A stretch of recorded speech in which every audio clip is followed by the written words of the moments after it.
toy izao ndraiky efa nanteny zaraina izay omenantsika anio. Aleo makatoa izay iraka nanirahana, izay sitrapony tompo tsy tanterahana dia anadinana. Ahako voasoratra amin'ny filazantsara ny Lioka toko 12:7 amin'ny anaran'i Jesosy hoe fa izay tsy malala kosa ka nanao izay zavatra tokony hikapohana azy dia ho kapohina kely, fa izay nomena be dia be no tadiavina aminy, ary izay nampitehirizina be dia ho be koa no adinina aminy. Noho izany aleo mibebaka. Ahako voasoratra amin'ny filazantsara ny Lioka ihany toko 7:7 amin'ny anaran'i Jesosy hoe tsia hoy izao aminareo, fa raha tsy mibebaka ianareo dia ho ringana tahaka azy koa ianareo rehetra.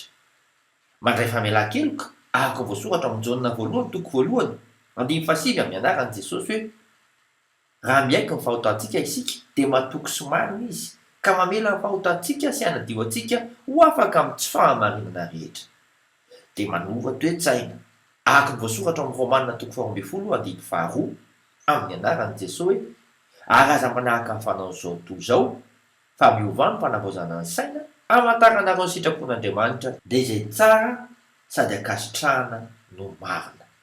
Zay vavaka isika raha eo mifona aminao fa variana amin'ny filantenanay sy izay mety amin'ny sainay izahay, mamelanay ary tareo izahay amin'izay andraikitra tianao ataonay.